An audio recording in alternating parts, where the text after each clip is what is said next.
은혜로운 연주 감사합니다. 여러분들 조금 전에 벌써 세 번째 십계명을 처음부터 끝까지 읽었는데 십계명의 1계명에서 4계명까지는 하나님에 대한 계명이고 5계명부터 10계명까지는 사람에 대한 계명인데 그 6가지 계명 중에 제일 많이 관계되는 그 대상이 무엇이라고 생각하십니까? 5계명, 7계명, 10계명이 다 밀접하게 관계가 있는 가정에 관한 것입니다. 그만큼 우리가 이 세상 살아가는 데 있어서 가정이 가장 기본 단위고 하나님께서 이 세상에 가정과 교회를 두셔서 그 가정을 통하여서 부부가 서로 사랑하고 행복을 누리고 또 자녀들을 선물로 주시고 또 믿음의 가정들이 모여서 아름다운 하나님의 교회를 이루어서 그 교회를 통하여 하나님의 뜻이 이 땅 위에 널리 퍼져나가게 만드셨습니다. 그래서 우리는 이 가정과 교회가 얼마나 소중한가 하는 것을 시간이 지나면 지날수록 더 깊이 깨닫게 됩니다. 그 반면에 사탄은 하나님의 그 뜻을 무력화하고 하나님의 백성들을 자기의 노예로 삼기 위해서 가장 집중적으로 공격하는 곳이 어디입니까? 바로 가정입니다. 가정이 무너지면 교회도 무너지고 가정이 무너지면 사회도 무너집니다. 가정이 하나님의 사랑이 넘치고 말씀이 넘치고 서로 가족들이 서로를 위하여 기도하고 사랑으로 섬기면 그곳이 바로 천국입니다. 그런 가정들이 모인 교회는 사랑과 행복이 가득한 교회입니다. 그렇기 때문에 이 사탄은 우리의 가정을 쉴 틈 없이 끊임없이 집중 공격을 하는데 이 5계명에 나오는 내 부모를 공경하라, 이 말씀을 우리가 너무나 잘 알면서도 부모와 자식 사이에 이 효도와 또 부모님의 자식 사랑, 이것을 이간질하고 깨뜨리기 위해서 쉴 틈 없이 공격을 하고, 그러다 보니까 이 가정에서 주 사탄의 타깃이 무엇입니까? 남편, 아버지, 가장, 이 사람들이 무너지면 가정 전체가 무너지게 되어 있습니다. 그래서 그들을 집중 공격을 합니다. 그리고 그 1차 공격이 여의치 않으면 7계명, 간음하지 말라, 이 계명을 가지고 또 이 가정을 공격해서 넘어뜨리기 위해서 수단과 방법을 가리지 않습니다. 그걸로도 또 부족해서 10계명에도 보면 뭐라고 얘기하고 있습니까? 10계명에 내 이웃의 집을 탐내지 말라 그러면서 제일 먼저 나오는 것이 무엇입니까? 내 이웃의 아내를 탐내지 말라. 안 탐내는데, 아무도 관심이 없는데 계명에 그렇게 적었을 리가 없지 않습니까? 수많은 사람들이 자기 가정, 자기 아내, 자기 가족들은 제쳐놓고 남의 아내에 관심을 가지고 남의 아내를 탐내는 일 때문에 하나님의 영광이 그 가정에서 떠나고 하나님의 은혜가 그 가정에서 떠나고, 그래서 그 가정에 큰 시련이 닥치게 되는 것, 그런 것들을 우리가 생각하면서 이 10가지 계명이 3500년 전에 있었던 캐묵은 옛날 이야기가 아니라 오늘 우리 시대에 우리에게도 너무나 적합하고 꼭 필요하고, 우리가 이 계명대로 사느냐 살지 못하느냐 하는 것이 우리의 행복과 불행을 가르는 그 분수령이라는 것을 우리가 다시 한번 생각하게 됩니다.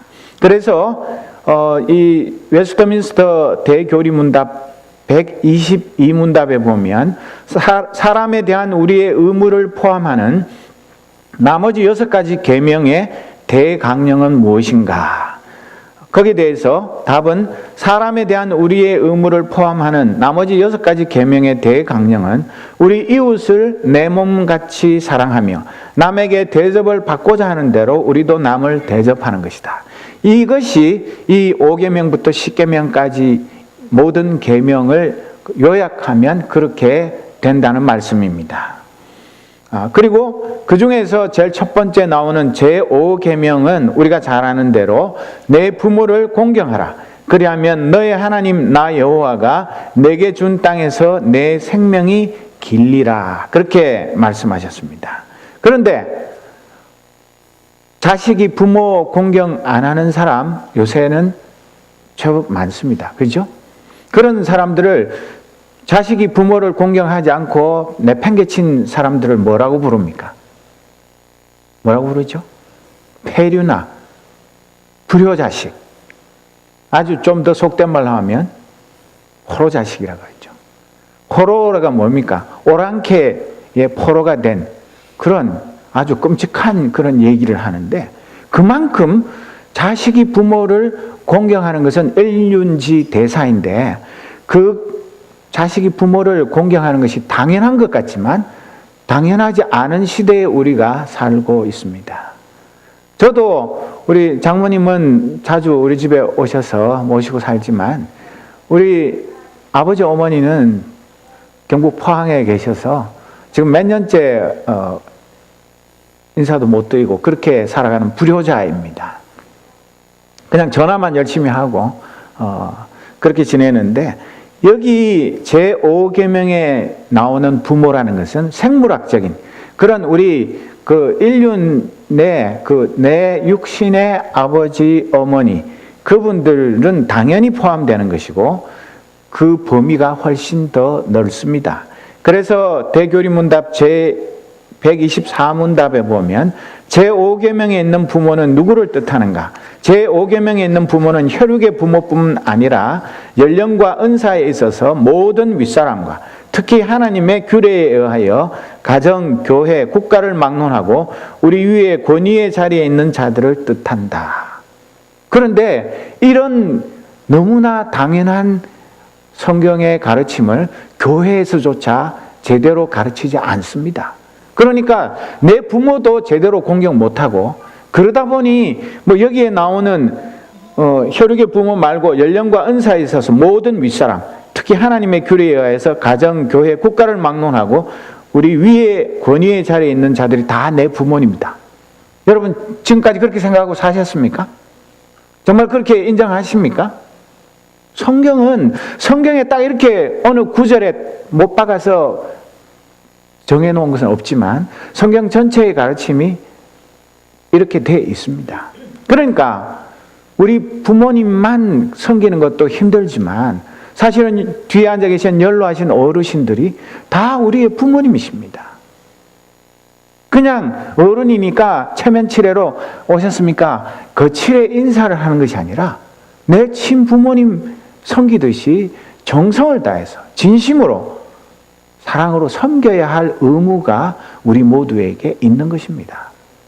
그런데도 우리는 이런 것을 무시하고 살아가는데, 대교리문답 125문답에 왜 윗사람들을 부모라고 칭해야 하는가? 나하고 피 한 방울 안 섞였는데 왜? 내가 무슨 뭐 밥을 한 그릇 얻어먹은 적도 없고 아무 상관도 없는데 왜? 단지 나이가 많다고? 나보다 높은 지위에 있다고? 그렇다고 해서 무조건 부모님? 그런 법이 어딨냐? 그런데 성경의 가르침은 윗사람들을 부모라 칭함은 육신의 부모같이 아랫사람들에 대한 모든 의무를 가르쳐 인륜관계에 따라 아랫사람들을 사랑으로 부드럽게 대하게 하고, 아랫사람들은 마치 그들 자신의 부모에게 하듯 자기 윗사람들에게 대한 의무를 더욱더 기꺼이 유쾌하게 행하게 하려 합니다. 그러니까 우리가 먼저 자녀되고 어린 사람들이 윗사람들이 어떻게 하는지와 상관이 없이 윗어른들을 지성을 다해서 섬겨야 한다.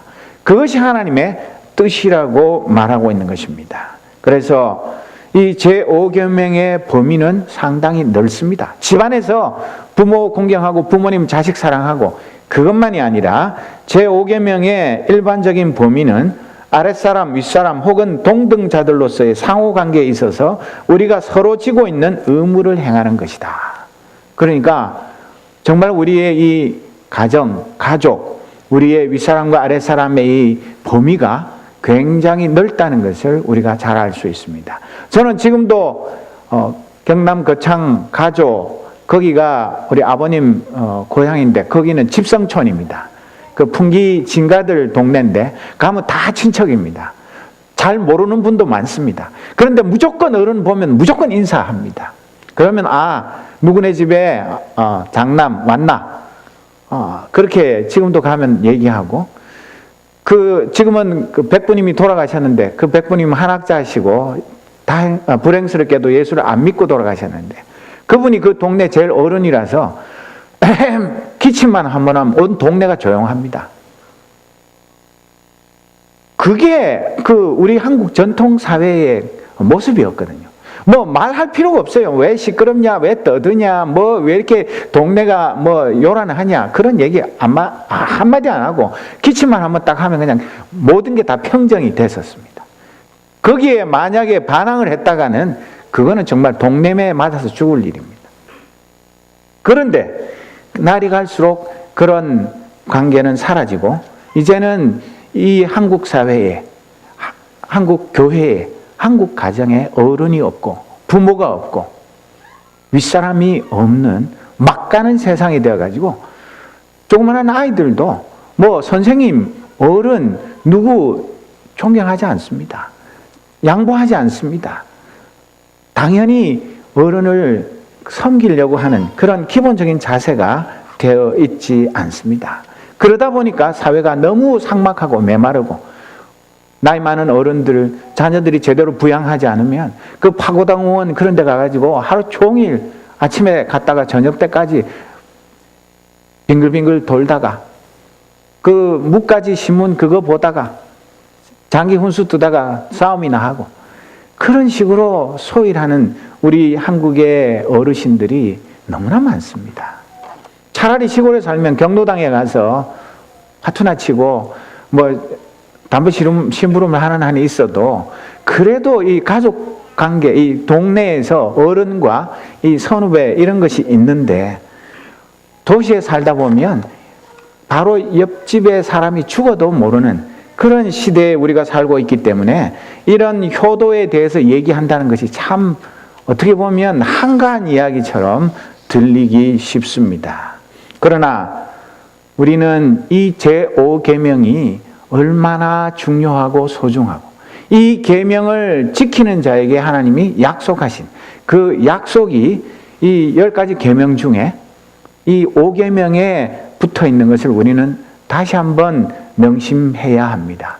우리 모두가 흔히 하는 말로 9988, 234 하길 원하지 않습니까? 장수하고 또 경제적으로도 부유하고 남한테 손 안 벌리고 세계 여행도 좀 하고 여유 있게 살기를 원합니다. 행복한 삶을 누구나 꿈꿉니다. 그래서 열심히 공부하고 또 저축하고 또 절약하면서 살아갑니다. 그러나 그것만 가지고 되는 것이 아닙니다. 대교리문답 133문답에 보면 제5계명을 잘 지키도록 부과된 이유는 무엇인가?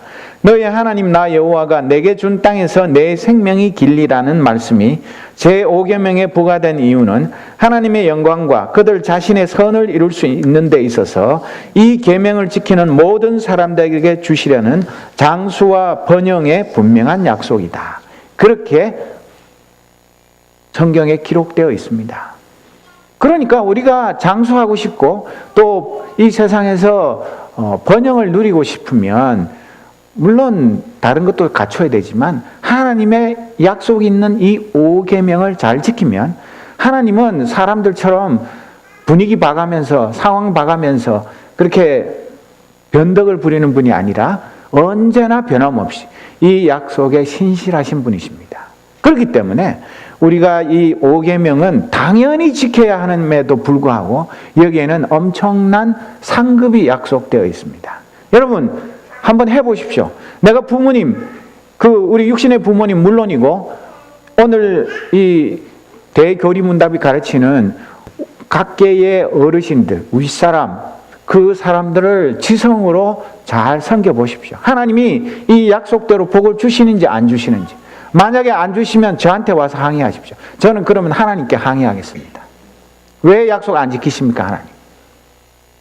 여태까지 어느 나라, 어느 백성, 어느 상황에서든 이 5계명을 지킨 자들에게는 똑같은 하나님의 그 약속이 선물로 주어진 것을 우리는 세계사를 통해서도 너무나 잘 알 수 있는 것입니다.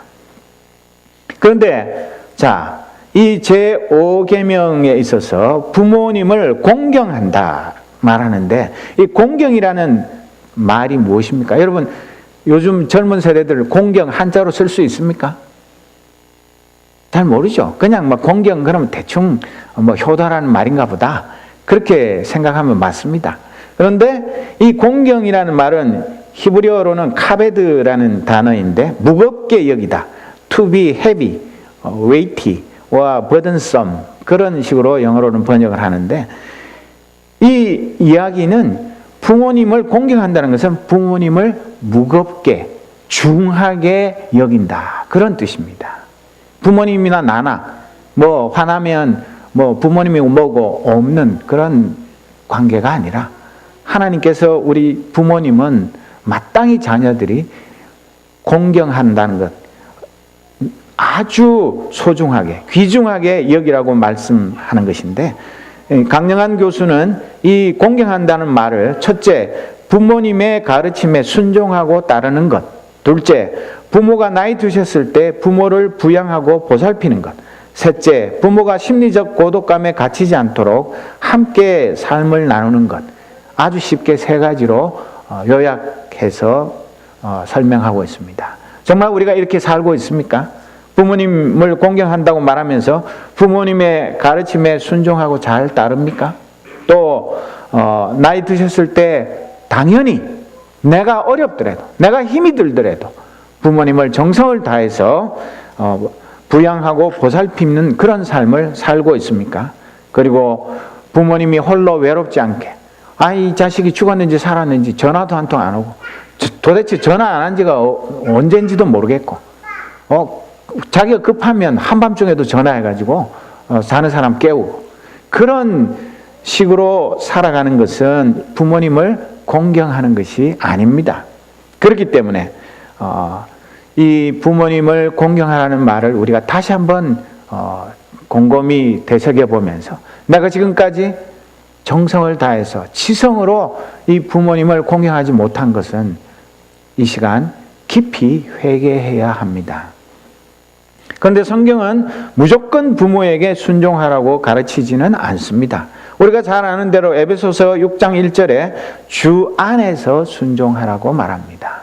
그래서 칼빈 선생은 이 주 안에서 순종하는 것 외에 하나님의 말씀에 어긋나는 것을 강요하는 부모님은 그 부모님으로 여기는 것이 아니라, 물론 그래도 부모님으로 기본적인 대우는 해드려야 하겠지만, 그러나 그 부모님의 가르침에 따를 의무는 없다고 말하고 있습니다. 그런데 이 부모님을 공경하고 순종하는 것은 부모님의 권위에 순종하는 것인데, 그 권위가 어디에서 비롯된 것입니까? 또 이 강영한 교수는 첫째로 부모님은 자식을 낳고 길렀기 때문에 부모님에게 권위가 있다. 둘째로 부모로서 자녀를 가르치고 양육할 직분을 받았기 때문에 권위가 있다. 셋째로 부모의 직분의 내용을 제대로 알고 그것을 실천할 때 부모의 권위가 인정된다고 합니다. 이 세 번째 일을 제대로 못하면 자식들에게 부모로 대접을 못 받는 그런 부모들이 이 세상에 많은 것을 우리가 잘 압니다. 그래서 대교리문답 104문답에 보면 제5계명에서 하나님께서 원하시는 것은 무엇입니까? 답은 나의 부모님 그리고 내 위에 있는 모든 권위에 모든 공경과 사랑과 신실함을 나타내고 그들의 모든 좋은 가르침과 징계에 대해 합당한 순종을 하며 또한 그들의 약점과 부족에 대해서는 인내해야 합니다. 왜냐하면 그들의 손을 통해 우리를 다스리시는 것이 하나님의 뜻이기 때문입니다. 우리 부모님이 좀 연약하고 나보다 못 배우고 또 이 시대의 변화를 제대로 읽지 못하고 옛날 그 사고방식에 사로잡혀 있고 그래서 참 답답하고 나랑 대화가 잘 안 된다, 또는 병이 드셨거나 또 불행스럽게도 치매가 걸리는 한이 있어도 부모님은 부모님입니다. 그 부모님을 우리가 어릴 때 나는 다 기억도 못하지만 얼마나 지극정성으로 우리를 기르셨는데, 내가 힘이 있고 내가 경제력이 있다고 해서 부모님이 병들거나 또 정신이 좀 흐릿해지시거나 또 여러 가지 핸디캡이 있다고 해서 그 부모님을 가벼이 여기고 함부로 대하는 것은 하나님을 가벼이 여기고 함부로 대하는 것과 진배 없는 것입니다. 그렇기 때문에 우리는 아무리 부모님이 연약하고 또 여러 가지 어려운 점이 있다 할지라도 인내하면서 끝까지 사랑과 정성으로 잘 섬기는 것, 그것이 우리에게 의무로 주어져 있는 것을 한시도 잊지 말아야 합니다. 특별히 우리 믿는 사람들은 믿지 않는 부모님이 있을 때 가장 큰 효도가 무엇입니까? 부모님에게 복음을 전하여서 그 부모님이 예수 믿고 함께 천국 백성 되는 것, 그것보다 더 큰 효도는 없습니다. 아무리 내가 다른 거 다 잘해드려도 나는 예수 믿는데 부모님 예수 믿지 않고 이 세상을 떠나면 그것보다 더 큰 불효가 어디 있습니까? 그런데도 불구하고 우리 자녀들이 부모님을 정성으로 효도하지 못하고 지극정성으로 효도하는 것, 그 자체가 전도이고 그것 자체가 하나님이 기뻐 받으시는 것인데, 그렇지 않기 때문에 부모님이 우리가 복음을 전해도 내 사는 것이 부모님의 마음에 감동이 되지 않는데 너나 잘 믿어라, 그렇게 얘기하시면 뭐라고 대답을 하겠습니까? 그래서 우리가 진짜 부모님께 효도하는 가장 좋은 길은 복음을 전하여서 함께 예수 믿고 함께 하나님의 백성 되는 것, 이것인 것을 우리가 반드시 기억해야 합니다. 현대사회는 부모의 권위도 사라지고 공동체 어른도 사라지고 없습니다. 그래서 모든 권위는 상대화되고 자기가 하고 싶은 대로 하면서 그것이 내 권리다, 내가 내 마음대로 하는데 왜? 내가 법을 어겼어? 뭘 어쨌어? 누가